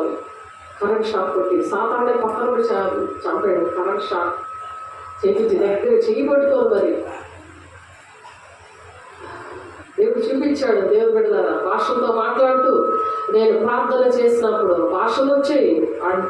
చనిపోయేవాడు బాడీ వచ్చినప్పుడు భాషలు వచ్చి మరి దర్శనం వచ్చింది. ప్రవచనం దర్శనం. వాడు దేవుని రాజ్యంలో ఉన్నాడు. అనేకమైన బిడ్డలు చూస్తారు. నీ ఆత్మీయ బిడ్డలు నీ కుటుంబం చూస్తారని చూపించాడు. అప్పుడు నేను సమాధి వెళ్ళా. అని అక్కడ ఉన్నప్పుడు నేను చూశాను. నీకు సమాధిలో అర్థం ఎందుకు? ఆలోచించండి. సమాధి కూడా కట్టలే. వాడు ఆత్మ అక్కడ ఉంది. మరి దెయ్యాలు నిలబడతాడు. మహిమ యోహాను వాడు కనిపించాడు. దేవుడు ఆ పిల్లడు కనిపించాడు. వాళ్ళకి బాగా చనిపోయింది. వాళ్ళ పాప చనిపోతే వాళ్ళ ఇంట్లో దేవుడు నన్ను వాడుకున్నాడు. వాడుకొని వాళ్ళ సాక్షి ఉన్నాడు. ఒక దూతలా వచ్చేసాడు. గద్దా మెచ్చుకొని వచ్చి నేను 3 నుంచి మరి పాపకి అలాగా అయిందని పాప జ్వరంతో చనిపోతుంది అనుకున్న పరిస్థితులు వాళ్ళు ఉంటే దేవుడు బ్రతికించుకున్నాడు. వెంటనే ఆ వార్త వెంటనే అమ్మకి మరి ఏలూరులో ఉంటే వాళ్ళ మమ్మీకి ఫోన్ చేస్తా. మమ్మీ కూడా కొన్ని బాధలో ఉంది, తనకి విడిపించాడు, తన మరిదికి విడిపించాడు. అలాగా ఇద్దరు భార్య భర్తలకి దర్శనాలు ప్రవచనాలు. 3 రోజుల నుంచి నేను ఇలా బాధపడుతుంటే 3rd ఫ్లోర్లో వాళ్ళు 4th ఫ్లోర్లో నేను ఉన్నాను. వాళ్ళు అప్పుడు నాకు తెలియదు, వాళ్ళెవరో నాకు తెలియదు. ఇంకొక అమ్మాయి కుమారి అనే అమ్మాయి నన్ను తీసుకెళ్ళి పాస్టర్ గారు ఇదిగోండి ఎప్పుడు నుండి నేను తీసుకెళ్దాం అనుకుంటున్నాను, రండి ఇది పరిస్థితి అని తీసుకెళ్తే మా పునరుత్థాన శక్తి ఏం చేసింది, ఈ బాబుని చూపించింది. బాబు వచ్చాడు, నాకు హెల్ప్ చేయడానికి వచ్చాడు. మరి ఏసయ్య మరి కొండ మీద ప్రార్థన చేస్తాడు. ఏలియా మోషే వచ్చి ఎలాగ వచ్చి బలపరిచారో మరి 3కి 3 గుడారాలు కట్టండి అని చెప్తుంటే ఏమని చెప్పారు, దేవుడు ఈయన నా ప్రియ కుమారుడు, మీరు ఆయనకి ఐడియాలు ఇవ్వద్దు, ఆయన మాట మీరు వినండి అని చెప్పాడు. అలాగా కొంతమందికి రూత్ అన్న వాళ్ళకి ఆ కుటుంబానికి అలాగే చెప్తారు. వాళ్ళకి దర్శనం ఉందని వాళ్ళ ఇంట్లో కూర్చొని వాళ్ళకి ఇష్టమైనవన్నీ దేవుని అడిగేవారు. కానీ దేవుడు ఏం మాట చెప్పారు, నేను ఉన్నప్పుడే వాళ్ళకి దర్శనాలు వచ్చింది, నేను ప్రార్థన చేస్తాను వాళ్ళకి దర్శనాలు వచ్చింది, ఏదైనా ఫంక్షన్ వచ్చింది, ఏదైనా వాళ్ళ సమస్యలో ఉంటే వెంటనే విడుదల వచ్చేది. ఎందుకంటే వరాలు అనేవి సొంతంగా ఉపయోగించుకోవడం కాదు, దేవుడు సంఘం కోసం ఇచ్చాడు, దేవుడు దేశం కోసం ఇచ్చాడు, ప్రపంచం ఏమైపోతుందని ఇచ్చాడు. మరి ఈ కుటుంబానికి కూడా ఎక్కడెక్కడ ఏంటి జరుగుతున్నాయి అవి చూపిస్తూ ఉండేవాడు వాళ్ళకి. దేవుడు బిడ్డ తన కుటుంబంలో బాబుని మా ఆయన చూశాడు, మా అత్త చూసింది, మా పాప చూసింది బాబుని, నా ఆత్మీయ బిడ్డలు చూశారు. ఆ ప్రవచనం నెరవేర్చబడింది. దేవుని బిడ్డలారా ఇక్కడ మగ్దలేని మరియ సమాధి దగ్గర కూర్చొని ఏడుస్తూ ఉంది. దేవుని బిడ్డలారా ఆలోచించండి.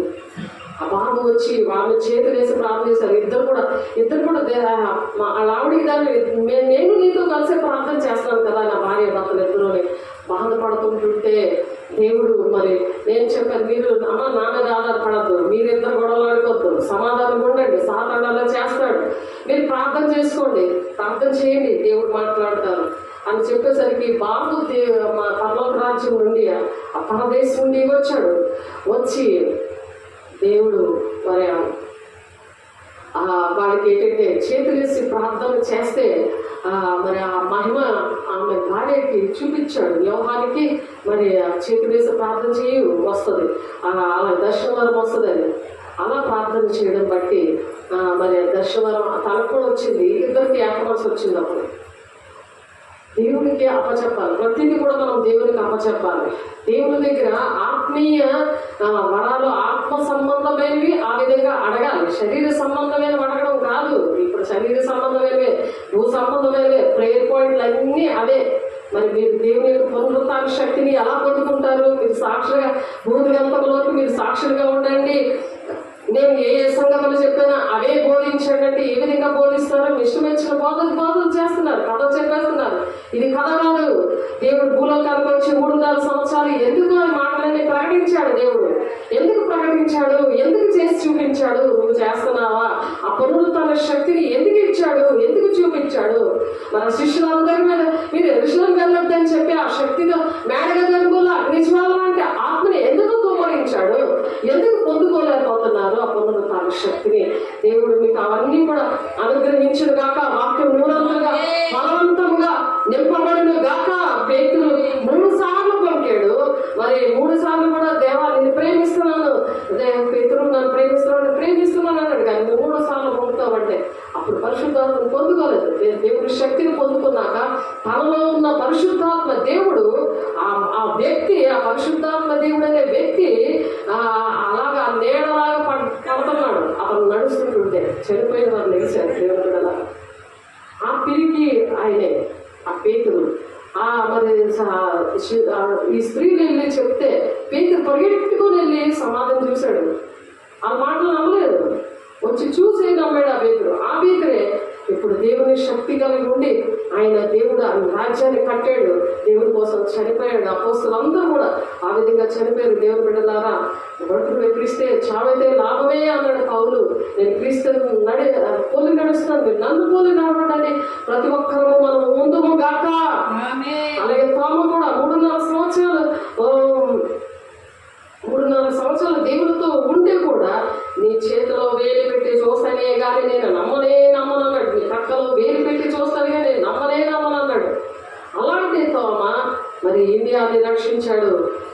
దేవునికి మహిమ కలుగుగాక. నువ్వు రక్షిస్తావా? ఈ పునరుత్థాన శక్తిని పొందుకొని నువ్వు బ్రతికితే కదా వారసత్వము దేవుడు ఇస్తాడు. దేవుడు వారసత్వము మనం బ్రతికితేనే ఇస్తాడు. అర్థమవుతుందా? బ్రతికితేనే ఇస్తాడు. వారసత్వం అనేది మనం బ్రతికితేనే ఇస్తాడు. మనం దేవుడితో మనం బ్రతికి ఉండాలి. వేసే దైవంతో మనకి ఈ వారసత్వం ఇచ్చాడు. పునరుత్థాన శక్తి వలన దేవుడు ఏంటి ఇచ్చాడు? వారసత్వం ఇచ్చాడు. దేవుడు విడగారా మనకు ఆ వారసత్వం బట్టి మనం ఇలా బ్రతుకుతున్న. హెబ్రీయులు రాసిన పత్రిక 9:16 ఉంది ఏంటంటే మనం వారసత్వం ఇవ్వడానికి మరణ శాసనము వీలునామా రాశాడు. అక్కడ యేసు ఎందుకు చనిపోయాడు అని అంటే మీరు ఎవరైనా అడిగితే ఏం చెప్తారు? యేసు ఎందుకు చనిపోయాడు, మీ దేవుడు ఎందుకు చనిపోయాడు అని అడిగితే మీరు ఏం చెప్తారు? చెప్పండి ఒకసారి. ఆయన మనకు వారసత్వం ఇవ్వడానికి, ఇవన్నీ కూడా ఆయన పోలి నడవడానికి మరి దేవుడు వారసత్వం ఇచ్చాడు. హెబ్రీయులు రాసిన పత్రిక 9:16 మనకు వారసత్వం ఇవ్వడానికి మరణ శాసనము మన వీలునామా అనేది మనకు రాశాడు. నేను మరణించిన తరువాత నా వారసత్వం ప్రకారం తిరిగి ఇస్తాను అని అంటారు కదా. మనకి అది ఎందుకు పనికిరావు? భూ సంబంధమైన ఏమి పనికిరావు. వాళ్ళ వాక్యానుసారంగా లేకపోతే వాళ్ళ చీకట్లు ఏర్పాటు చేస్తాయి 3-4 తరాల వరకు. ఆలోచించండి దేవుని బిడ్డలారా, ఎక్కడ ఉండగా అక్కడ మరణ శాసనము రాసిన వారి మరణము అవశ్యము. ఎక్కడ ఉండదు అక్కడ మరణ శాసనము అవశ్యము. దేవుడు ఎక్కడ ఉంటాడో ఆ మరణ శాసనము రాస్తున్నాడు. పునరుత్థాన శక్తి ఆ విధంగా ఇస్తానంటాడు. మరణ పునరుత్థానం ఎందుకు అని అంటే మరి కాబట్టి తండ్రి మహిమ వలన క్రీస్తు మృతుల్లో నుండి ఎలాగూ లేపబడినా అలాగనే మనము నూతన జీవం పొందిన వారమై నడుచుకున్నట్లు మనము బాప్తీసం వల్ల మరణములో పాలు పొందుటకై ఆయనతో కూడా పాతి పెట్టబడ్డాం. ఆయన 3వ రోజు ఆయన లేచాడు కదా, మనం పాతి పెట్టబడ్డాం. అలాగే మనం కూడా పాతి పెట్టబడ్డాము. ఆ పాపం మళ్ళీ లేకూడదు కదా, శవం లేచినట్టు లేకూడదు కదా. శవం గబుక్కుని లేచినాక నీకు ఎలాగూడదు? నువ్వు పాపంలో పాతి పెట్టబడ్డావు. మళ్ళీ ఆ పాపమే నువ్వు చేస్తే నువ్వు ఎంత ప్రాబ్లంగా ఉంటుంది కుటుంబానికి, సంఘానికి, దేశానికి. ఒకసారి ఆలోచించండి. మరణంలో మనం పాతి పెట్టబడ్డాము. చదువుకోండి, హెబ్రీయులు రాసిన పత్రిక 16వ ఉంది ఆ మాట. మళ్ళీ రోమపత్రిక 16-17 చదవండి. మళ్ళీ రోమపత్రిక 6:4 ఉంది మాట. కాబట్టి తండ్రి మహిమ వల్ల క్రీస్తు మృతుల్లో నుండి ఎలాగూ లేపబడనో అలాగే మనమును నూతన జీవం పొందిన వారమే. మనకి నూతన జీవితం ఇచ్చాడు. ఈరోజు పునరుత్థాన శక్తిని ఇచ్చాడు. శక్తి ఉన్న వాళ్ళకి ఇంకా రెట్టింపు కొంతలేని ఆత్మతో నింపుతున్నాడు. దేవుడికి మహిమ కలుగును గాక. పొందలేనోడికి ఇప్పుడు మళ్ళీ పునరుత్థాన శక్తిని ఇస్తున్నాడు. నువ్వు పాతి పెట్టబడినా సరే నువ్వు చేసిన తప్పే మళ్ళీ కుక్క వాంతి తిన్నట్టు చేస్తున్నావేమో. నువ్వు విగ్రహంగా అన్ని చేసుకుంటున్నావేమో. మనుషుల్ని, మరి వస్తువుల్ని, ఉద్యోగాన్ని అన్నిటినీ నువ్వు చేసుకుంటున్నావేమో. సమయాన్ని దొంగిలిస్తున్నావేమో. మరి గురి ఎత్తికే పరిగెట్టే దినాలు కదా, అంచె దినాల్లో అందరి మీద ఆత్మను పొందులుస్తానంటున్నాడు కదా. నువ్వు ఆత్మను పొందుకొని చక్కగా నువ్వు దేవుడి కోసం నీ పనులు చేసుకుంటూ, దేవుని ఉద్యోగం చేసుకుంటూ దేవుడు నీకు అప్పచెప్పిన పని చేయాలని దేవుడు ఆశపడుతున్నాడు. నేను ఆశీర్వదిస్తున్నాడు. చేతులెత్తి ఆశీర్వదిస్తున్నాడు. దేవునికి మహిమ కలుగును గాక. నూతన జీవం పొందిన వారమై నడుచుకున్నట్లు మనం బాప్తిసం వల్ల మరణంలో పాలు పొందుతాయి. బాప్తిసం ఎందుకు? నీకు పాపములన్నీ కూడా కడిగేస్తాడు. నీకు పాపాలు కావాలంటే నువ్వు బాప్తిసం తీసుకోకు. నేను అదే పాపంలో ఉంటాను, అందులో పందిలో పొందుతూ ఉంటాను, కుక్కలా తిరుగుతూ ఉంటాను అని అంటే నువ్వు బాప్తిసం పొందుకోకు. నీ ఇష్టమే అది బలవంతం చేసేది కాదు. ఆ బాప్తిసం ఏం చేస్తుందంటే బాప్తిసం వల్ల మరణంలో పాలు పొందుటక ఆయనతో కూడా పాతి పెట్టబడితే ఆయనని ఎలాగైతే ఆ సమాధి చేశారో అలాగే మనల్ని కూడా మన పాపాలు, మన దోషాలు, అతిక్రమాలు, అక్రమాలు అన్ని కూడా పాతి పెట్టాడు దేవుడు. కాబట్టి 14వ ఉంటుంది. ఒకసారి చూడండి రోమపత్రిక, అది చూసుకొని ముగించేద్దాము. రోమపత్రిక చూడండి. రోమపత్రిక 1-10-11 చదువుకొని ముగించేసుకున్నాము. రోమపత్రిక 6:10-13 ఎలాగగా ఆయన చనిపోవడం చూడగా పాపం విషయమే ఒక్కమానే చనిపోయే కానీ ఆయన జీవించడం చూడగా దేవుని విషయమే జీవిస్తున్నాడు. మనం అలాగే దేవుడి కోసం జీవించాలి. నీ కుటుంబం కోసం జీవించాలి. నీ కుటుంబం కావాలి, నీకు ఉద్యోగం అన్నీ కావాలంటే ముందుగా నువ్వు దేవుడి కోసం జీవించాలి. దేవుని బిడ్డ అందుకే అయితే మొదటి నీతిని రాజ్యాన్ని మీరు వెతకండి అని అందుకే అంత ఖచ్చితంగా చెప్పాడు దేవుడు. నువ్వు వెతకకపోతే నీకు దేవుని రాజ్యం దక్కదు. అది 100% కూడా అది కరెక్ట్. నువ్వు వెతుకుతావా నువ్వు దేవుని రాజ్యంలో ఉంటావు. కొద్దిమంది భయపడద్దు అంటున్నాడు. అంతటా శ్రమలు వస్తాయి, హింసలు వస్తాయి, ఉపద్రవాలు వస్తాయి, కానీ దేవుడి ప్రేమ వాళ్ళు ఎడబాపదు. వాళ్ళకి దేవుడి దగ్గరలో రోజు రోజు సువర్ణంగా మార్చబడతారు. వాళ్ళు సువర్ణంగా మార్చబడతారు. శోధించబడిన మీదతే యేసయ్య గారు రాసిన పాట అది. శోధించబడిన మాటతే సువర్ణంగా మార్చబడతారు. దేవుడి బిడ్డ అట్టి కృప మీకు దయచేయబడ్డగాక మనందరికీ కూడా. అటువలే మీరును పాపం విషయం మృతులుగాను దేవుడి విషయమే క్రీస్తు చేసినంత సజీవులుగాను మిమ్మల్ని మీరే ఎంచుకోండి. క్రీస్తు చేసినంత ఉంటే నువ్వు పనికి వస్తావు. ఇంట్లోనే బయట ఎక్కడికి వెళ్తే ఎక్కడ అడుగు పడితే జయము. పిరికి పందులుగా నువ్వు దక్కవు. పిరికి వాళ్ళు దేవుడి రాజ్యానికి వెళ్ళలేదు. ప్రకటన 21:8 ఫస్ట్ లిస్ట్ లో ఉంది. అక్కడ ఉండే విగ్రహారాధకులు, వ్యభిచారులు, నరహంతకులు, మాంత్రికులు వీళ్ళందరూ ఉన్నారు వెనకాతల. అందరికన్నా గొప్ప పాపం ఏంటంటే పిరికి వాళ్ళు ఫస్ట్ నిలబడతారు అనమాట. నాకానికి వెళ్ళే లిస్ట్ అది. ప్రకటన 21:8 నువ్వు ఎక్కడున్నావో దేవుని బిడ్డ దేవుని దగ్గర తీర్మానం చేసుకో. ప్రార్థన శక్తి, పునరుత్థాన శక్తి నాకు కావాలి ప్రభు అని అడగండి. కాబట్టి శరీర దురాశలకు లోబడినట్లుగా చావునకు లోనైన మీ శరీరం మందు పాపములు ఏలనివ్వకండి. మీ మీద ఏలనివ్వద్దు. శరీరం మందు పాపాలను మిమ్మల్ని ఏలనివ్వద్దు. అది ఏర్పడి చేస్తుంటే నీకు అదే చేయాలనిపిస్తుంది. పక్కన పెట్టు. కైని నోట్లను వేయకు.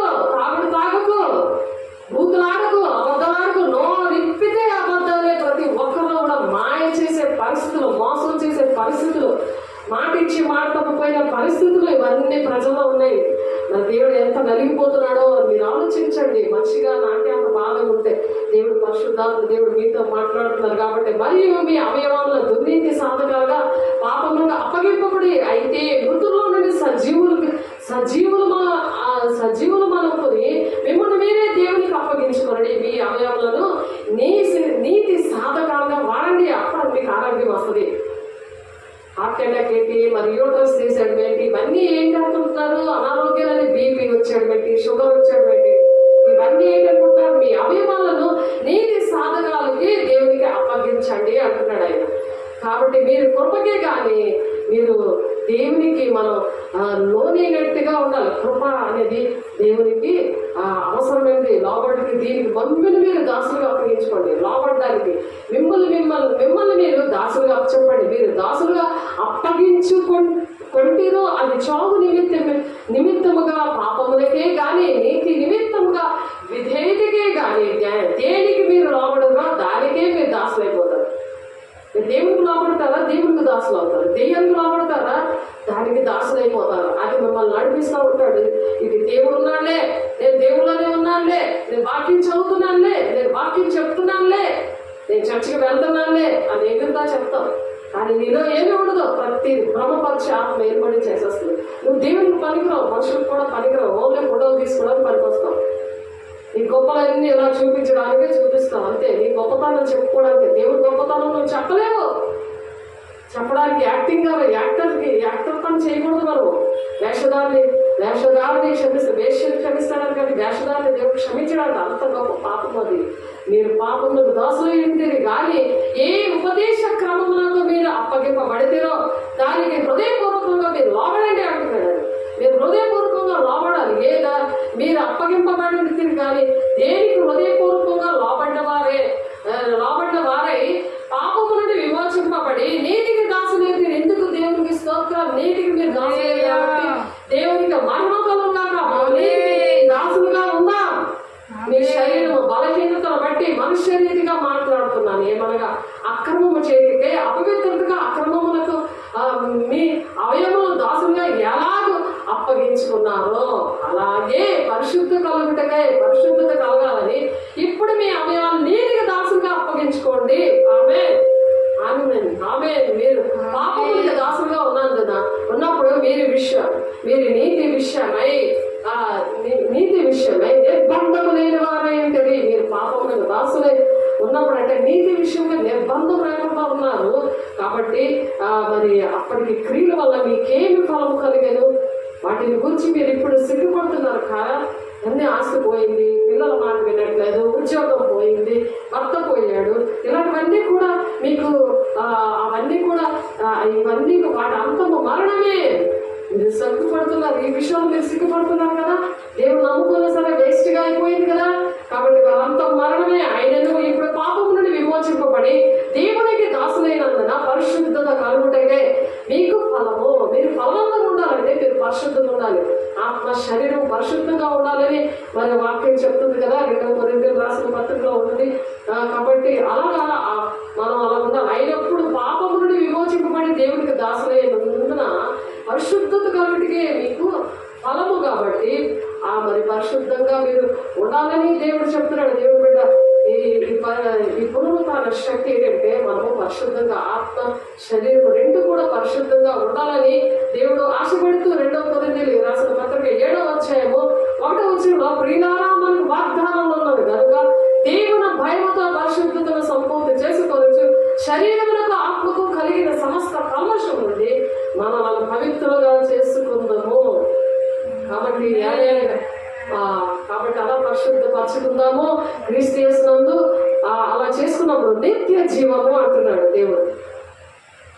అనగా పాపము వల్ల వచ్చే జీతము మరణము, అయితే దేవుని కృప వల్ల మన ప్రభుని క్రీస్తు యేసునందు మనకు నిత్య జీవం ఉంది. రామపత్రిక 23వ 6వ అధ్యాయము 23వ వచనంలో ఉంది. నిత్య జీవము దేవుడు ప్రార్థన శక్తి ద్వారా దేవుడు ఇచ్చాడు. కాబట్టి దేవుడికి మహిమ కలుగును గాక. ఆమేన్.